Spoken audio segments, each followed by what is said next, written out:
आप सभी का मेरे चैनल में बहुत बहुत स्वागत है। मैं हूं आप लोगों के साथ मीशा और आज मैं आप लोगों को पढ़ाऊंगी टूरिज्म क्लास 11 का चैप्टर 6। इतनी जल्दी हम चैप्टर 6 में आ गए हैं। इसके बाद हमारे सिर्फ 2 चैप्टर्स बचेंगे जो कि है chapter 7 and chapter 8। Okay, so chapter 6 की जो हम बात करेंगे ज्योग्राफी और टूरिज्म इंडस्ट्री जो है उसका क्या रिलेशन है, क्या उनका इंटरलिंकेज है, क्या ब्रिज बनता है, क्यों ये ज्योग्राफी और जो टूरिज्म इंडस्ट्री है एक दूसरे के लिए इतने ज़्यादा ज़रूरी हैं। पार्ट 1 है ये वीडियो का। इस पार्ट में हम बात करेंगे ज्योग्राफी का सिग्निफिकेंस इन टूरिज्म, क्यों ज्योग्राफी ज़रूरी है टूरिज्म के लिए। उसके साथ साथ हम पढ़ेंगे latitude and longitude.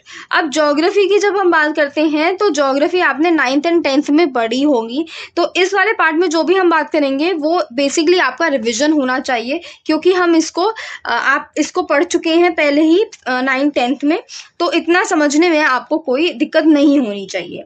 Okay, let's start. सबसे पहले है हम समझते हैं ज्योग्राफी क्या होती है। Geography is the study of landscape, environment, inhabitant and the environment. Okay, तो लैंडस्केप की पढ़ाई हो गई, इन्वायरमेंट की पढ़ाई होगी, इनहैबिटेंट की पढ़ाई होगी, बेसिकली अर्थ की जो पढ़ाई होती है उसको हम ज्योग्राफी कहते हैं। ठीक है, so in other words it is the study of physical features of earth. Physical earth के जो फिजिकल फीचर्स है ना उनकी स्टडी को हम ज्योग्राफी कहते हैं। The distribution of natural features or the occurrence of natural features is uneven। तो जो natural features हैं या जो occurrence है natural features का, ये क्या है, ये uneven है। कोई मतलब ज़्यादा होता है, कोई कम होता है, अलग अलग तरीके से ये natural features जो हैं वो आए हैं, है ना। That shows complexity of nature ये दिखाता है कि नेचर जो है वो कितना कॉम्प्लेक्स है, कितना क्या बोलते हैं, कॉम्प्लिकेटेड है, कि इसको कोई भी फॉसल फ्यूल जैसे हो जाता है उसको इतना टाइम लगता है नेचुरली अकर करने में, या वाटर जो है वो इतना पुराना है। ऐसे जितने भी नेचुरल फीचर्स हैं या नेचुरल रिसोर्सेज हैं उनको क्या है, काफ़ी ज़्यादा समय लगता है। That is why it is very complex in nature. Okay, and the coexistence of human being with the local environment. अब क्या है, नेचुरल रिसोर्सेज के बिना, नेचुरल फीचर्स के बिना जो इंसान है वो रह ही नहीं सकते हैं। जो इंसानों का एग्जिस्टेंस है वो नेचुरल फीचर्स या नेचुरल रिसोर्सेज पे काफ़ी ज़्यादा डिपेंडेंट है। सबसे ज़्यादा इम्पोर्टेंट जो इंसान के लिए है वो है पानी, और वो क्या है, नेचुरल रिसोर्सेज है। तो अगर पानी ही नहीं होगा, एक ऐसा नेचुरल रिसोर्स नहीं होगा, उसके क्या होगा, ह्यूमन बीइंग्स जो हैं वो एग्जिस्ट नहीं कर पाएंगे। सो क्या दिखाता है, ये दिखाता है कि जो नेचुरल रिसोर्सेज है, हमारा जो नेचुरल फीचर्स है वो कितना इम्पोर्टेंट है ह्यूमन बीइंग के लिए। ओके, सो इनको हम क्या बोल सकते हैं, इनको हम स्पेशल कैरेक्टरिस्टिक्स बोल सकते हैं। ओके, सो इसके बाद जो है, इसके बाद हम समझ रहे हैं कि जो टूरिज्म है उसकी डेफिनेशन क्या है। अब आपने ध्यान दिया होगा हमने जितने भी चैप्टर किए हैं उसमें हमने अलग अलग टूरिज्म की डेफिनेशन जानी है, क्या टूरिज्म होता है, टूरिस्ट क्या होता है, so on and so forth. इतना सारा जो भी हमने पढ़ा है वो हमने कुल मिला के टूरिज्म की डेफिनेशन, टूरिस्ट की डेफिनेशन, यही सारी बातें करी है। तो अभी तक चैप्टर 6 में आ गए क्योंकि हम, तो अभी तक आपको ये पता होना चाहिए कि टूरिज्म की डेफिनेशन क्या होती है। सिंपली क्या होता है, जब एक इंसान, कोई भी टूरिस्ट है, कोई भी व्यक्ति है, जब वो अपना घर छोड़ता है कुछ दिनों के लिए और एक जगह से दूसरी जगह ट्रैवल करता है, जहाँ ऐसी जगह जाता है जहाँ वो प्रोबेबली घूम के आ चुका होता है, उसको फिर से मन है घूमने का, या नई जगह जाता है, किस लिए, अपने मनोरंजन के लिए, अपने एंटरटेनमेंट के लिए, अपने प्लेजर के लिए। और उसके साथ साथ बहुत बार ये बिजनेस ट्रैवल भी हो जाता है, काम की वजह से कहीं घूमने जाना होता है, किसी जगह जाना होता है। So tourism as you know by now is the movement of people. लोगों की मूवमेंट के बारे में यहाँ पे बात हो रही है। The movement takes either near to their home environment, familiar places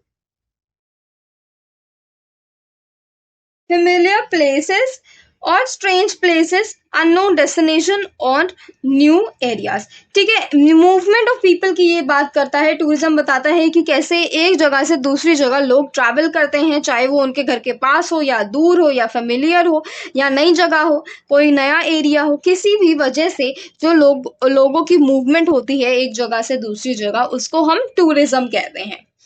okay, the location of destination, the climate of place, activities that can be undertaken in that destination are all based on geography.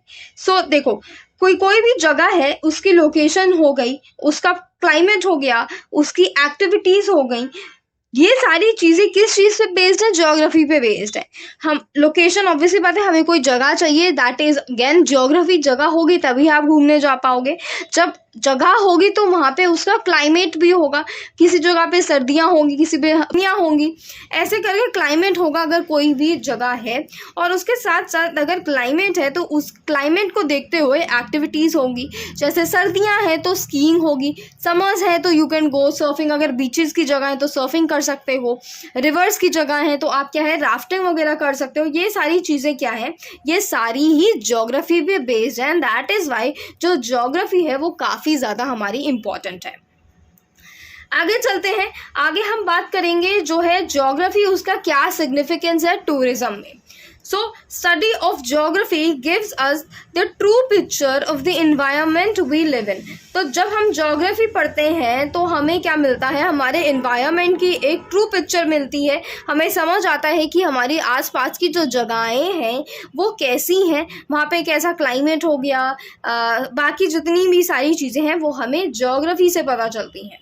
इसके साथ साथ जो geography है वो relationship between a man and the nature की बात करती है. इंसान और नेचर के बीच में क्या रिलेशनशिप है उसकी हम ज्योग्राफी से समझ सकते हैं. It also gives a framework to understand the differences in cultures, economies, landscapes, environment. तो इसके साथ साथ हम जब ज्योग्राफी पढ़ते हैं तो हमें ये समझ आता है कि अलग अलग जगह पे जो लोग रहते हैं उनके अलग अलग कल्चर्स होते हैं, अलग कंट्रीज़ हो गई, अलग जगहें होगी तो उनकी अलग इकोनॉमी होगी, उसके साथ साथ अलग लैंडस्केप्स होंगे and all together put in अलग इन्वायरमेंट होगी. ओके तो हमें ज्योग्राफी इसीलिए ज़रूरी है ताकि हमें क्या है, इंसान और नेचर के बीच का रिलेशनशिप समझ आए. उसके साथ साथ हमें अलग अलग जगहों की कल्चर समझ आए, इकनॉमी समझ आए, लैंडस्केप समझ आए, एनवायरनमेंट समझ आए. ओके तो ज्योग्राफी जो है इसको हम 2 ब्रॉड एरियाज़ में डिफ्रेंशिएट कर सकते हैं. सबसे पहला जो है वो है फिज़िकल ज्योग्राफी, दूसरा जो है वो है human geography. So physical geography की जब हम बात करते हैं तो फिज़िकल ज्योग्राफी जो है वो अर्थ साइंस पे बेस्ड है. एंड ये जो है लैंडस्केप हो गया, सॉइल हो गया, वाटर हो गया, इस पर ज़्यादा फोकस करता है. ओके वेयर एज जो ह्यूमन ज्योग्राफी है, हमारी human geography, it is a study of human interactions on environment and the process of shaping society. तो क्या बात कर रहा है ह्यूमन ज्योग्राफी, जाहिर सी बात है ह्यूमन ऐड हो गया तो इंसान भी इसमें आ जाते हैं. ह्यूमन इंटरेक्शन और एनवायरनमेंट जो है उसका बात करता है कि दोनों के बीच में कैसे रिलेशन है जिसकी वजह से जो है हमारी सोसाइटी बनी है. ओके तो ह्यूमन इंटरेक्शन क्या हो गया, नेचुरल रिसोर्सेज पे ह्यूमंस इतना डिपेंडेंट है और इतनी सारी चीज़ें हमारी ट्रीज़ वगैरह प्रोवाइड करते हैं, लैंडस्केप प्रोवाइड करते हैं, जितनी भी सारी एनवायरनमेंट हमें चीज़ें प्रोवाइड करता है, that makes the relationship between humans and the environment. Okay इसके साथ साथ क्या बात हो जाती है, इसके साथ साथ हम कल्चरल ज्योग्राफी बात कर लेते हैं, पॉपुलेशन की बात कर लेते हैं, पॉलिटिकल बात कर लेते हैं, डेवलपमेंट ज्योग्राफी की बात हो जाती है, हेल्थ ज्योग्राफी हो गई, इकोनॉमिक ज्योग्राफी हो गई. ओके ये सारी बातें जो हैं हम ह्यूमन ज्योग्राफी में कर लेते हैं. सो जो ज्योग्राफिकल फीचर्स हैं उनका काफ़ी ज़्यादा सिग्निफिकेंट रोल है, इम्पॉर्टेंट रोल है. किसमें, टूरिज़्म में. क्या रोल हो जाता है वो, ट्रैवल पैटर्न जो हो गए, डेस्टिनेशन हो गई, डेवलपमेंट हो गया, विजिटर्स प्रोफाइल हो गई, स्ट्रक्चर ऑफ टूरिज़्म इंडस्ट्री हो गया, ये सारी क्या है, ये ज्योग्राफिकल फैक्टर्स से इन्फ्लुएंस हुई हैं. ठीक है, ज्योग्राफिकल फैक्टर्स नहीं होगा, अगर ज्योग्राफी ही नहीं होगी तो ये सारी, इनफैक्ट टूरिज़्म ही इम्पॉसिबल होगा, टूरिज़्म होगा ही नहीं. तो कुछ ऐसे फैक्टर्स की बात करते हैं जो कि ज्योग्राफी को डायरेक्टली एंड इनडायरेक्टली रिलेट करता है. सबसे पहला जो है आपका core factors influence destination selection. Core factors यानी डायरेक्टली रिलेटेड करते हैं, ये डायरेक्टली रिलेट करते हैं किसको, ज्योग्राफी को. So the first is scenic beauty of a place. ठीक है, क्यों डायरेक्टली हो रहा है? क्योंकि ये डायरेक्टली हम ज्योग्राफी उस जगह की बात कर रहे हैं जो कि सबसे ज़्यादा हमारे लिए इम्पॉर्टेंट हो जाता है। तो scenic beauty of a place which is hill station हो गया, ट्रीज हो गए, ग्रीनरी हो गई, बीचेस, ये सारी क्या है? ये तो ज्योग्राफी पे बेस्ड है। ये डेस्टिनेशन हो गई, सुंदरता किसी भी डेस्टिनेशन की जो होगी वो ज्योग्राफी ही होगी। तो ये क्या है? डायरेक्टली रिलेटेड है। Unique geographical features of a place, जैसे कि वॉल्केनिक साइट हो गया, इसमें कार्टर हो गया, एक्सेट्रा एक्सेट्रा।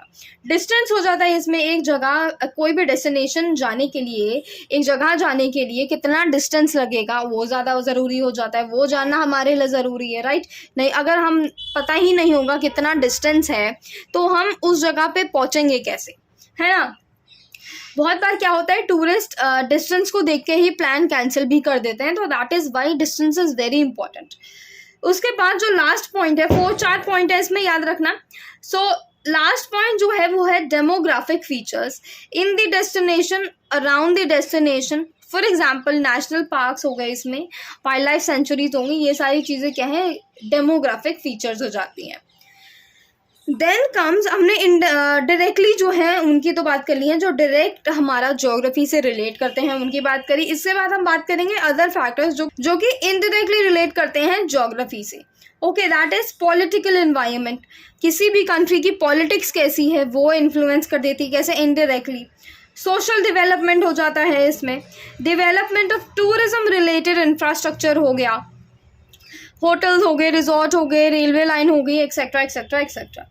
किसी भी जगह की पॉपुलैरिटी हो जाती है, किसी भी जगह के बारे में पता होना, नहीं पता होना, कितनी कोई जगह कितनी पॉपुलर है वो भी डिपेंड करता है। उसके बाद availability of services, tour operators हो गए, ट्रांसपोर्टर्स हो गए। Then visitors pattern, preferences of visitors, मतलब जो विजिटर्स हैं उनके क्या प्रेफरेंसेस है, उन्हें कैसी जगह घूमना पसंद है, उन्हें सर्विसेज कितनी चाहिए, कितनी नहीं चाहिए, उन्हें बेसिकली उनका जो प्रेफरेंस है वो क्या चाहते हैं, क्या नहीं चाहते हैं, वो आ जाता है इसमें। एंड लास्टली जो है वो है कॉस्ट। किसी भी जगह घूमने जाने के लिए किस चीज़ की ज़रूरत होती है? पैसे की ज़रूरत होती है। That is also related indirectly to geography. Okay, आते हैं हमारे इस वाले वीडियो के लास्ट टॉपिक पे, जो कि है लैटिट्यूड एंड लॉन्गिट्यूड।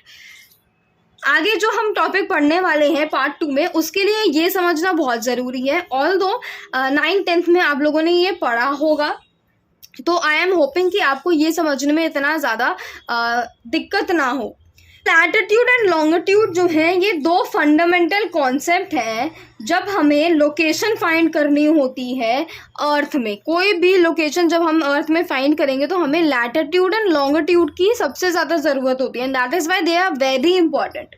तो लैटिट्यूड की हम बात करते हैं। लैटिट्यूड क्या हो गया? Latitude is the horizontal line. Horizontal line कहीं पे भी आपको दिखेगी तो वो लैटिट्यूड की बात कर रहा है, एंड लॉन्गिट्यूड जो है वो वर्टिकल लाइन हो जाती है। ठीक है, देख लेना इन दोनों पिक्चर्स में, this is latitude and this is longitude.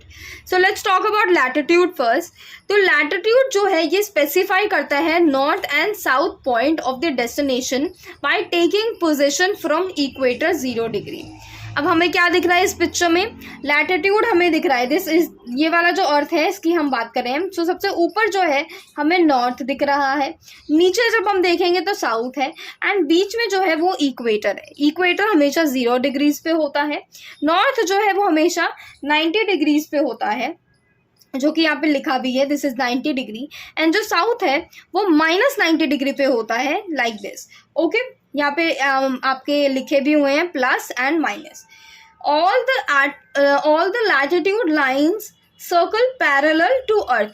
ठीक है, तो इक्वेटर हमारा ऐसे जा रहा है, तो बाकी जितनी भी लाइनें हैं वो भी आपको दिख रहा होगा ऐसे ही जा रही हैं। दैट मीन्स जो भी जितनी भी लाइनें हैं, ये लैटिट्यूड जो है, लैटिट्यूड की जो लाइन है ये अर्थ के पैरेलल सर्कल करती हैं, अर्थ के पैरेलल चलती हैं, इक्वेटर के पैरेलल होती हैं, राइट?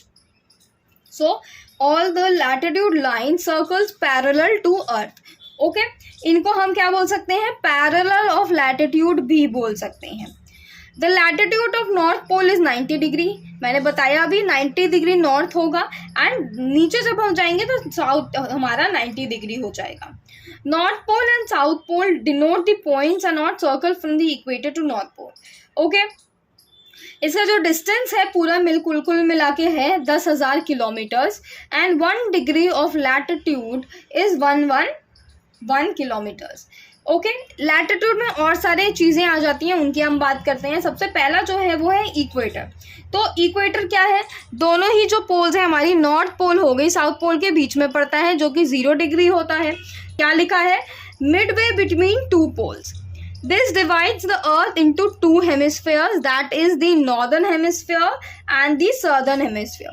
तो इक्वेटर जो है वो क्या कर देता है, हमारे अर्थ को दो हाफ में डिवाइड कर देता है। ऊपर वाला जो है वो हमारा नॉर्दर्न हेमिस्फीयर हो जाता है एंड नीचे वाला जो है वो हमारा सदर्न हेमिस्फीयर हो जाता है। ओके, उसके बाद है हमारा tropic of cancer. So tropic of cancer जो है ये 23.5 degree of north of equator पे लोकेटेड है। ठीक है, 21 जून नून में क्या होता है, सनरेज जो है ये वर्टिकली हमारे ट्रॉपिक ऑफ कैंसर पे पड़ती हैं। देखो ट्रॉपिक ऑफ कैंसर का है 23.5 डिग्रीज में पड़ता है, बेसिकली इधर कहीं पड़ता होगा, दिस इज द लाइन मैं बना रही हूँ, इधर कहीं ट्रॉपिक ऑफ कैंसर पड़ता है। ठीक है, तो क्या होता है 21 जून जो है ये हमारा लॉन्गेस्ट डे माना जाता है और इस दिन जो सूर्य है, सनरेज जो है, सूर्य की रेज जो है वो डायरेक्टली वर्टिकली इस वाली लाइन पे पड़ती हैं। ठीक है, and is also treated as the northern most limit of the overhead sun. During June, most of the countries located in this hemisphere experience summer। तो जून के टाइम पे जो भी कंट्रीज हमारे ट्रॉपिक ऑफ कैंसर पे पड़ती हैं उन वो क्या है, वो समर एक्सपीरियंस करती हैं। हमारा जो इंडिया है वो भी ट्रॉपिक ऑफ कैंसर पे पड़ता है, that is exactly Y north India में, इन जनरल इंडिया में जून में जून में गर्मियाँ होती हैं काफ़ी ज़्यादा। Okay, let's go further. Tropic of cancer जो था वो नॉर्थ में लोकेटेड था, तो जाहिर सी बात है ट्रॉपिक ऑफ कैप्रिकॉर्न जो है ये साउथ में लोकेटेड है। So located 23 degrees in the half south of equator. On 22 December noon sun rays fall vertically on this line. ठीक है, तो हमारा क्या था यहाँ पे हमारा हो रहा था ट्रॉपिक ऑफ कैंसर, राइट। अब यहाँ पे हमारा हो जाता है ट्रॉपिक ऑफ कैप्रिकॉर्न। तो जून में यहाँ पे हो रहा था, रिमेंबर यहाँ पे क्या हो रहा था, दिसंबर में। तो दिसंबर में सनराइज जो है वो डायरेक्टली इस वाली लाइन पे पड़ती है and is also treated at the southern most limit of overhead sun. Okay, उसके बाद है हमारा arctic circle. So arctic circle जो है ये 66.5 डिग्रीज नॉर्थ ऑफ इक्वेटर पे लोकेटेड है। ठीक है, आर्टिक सर्कल में 24 घंटे सनलाइट अवेलेबल होती है 21 जून पर, as the sun is on the northern most limit.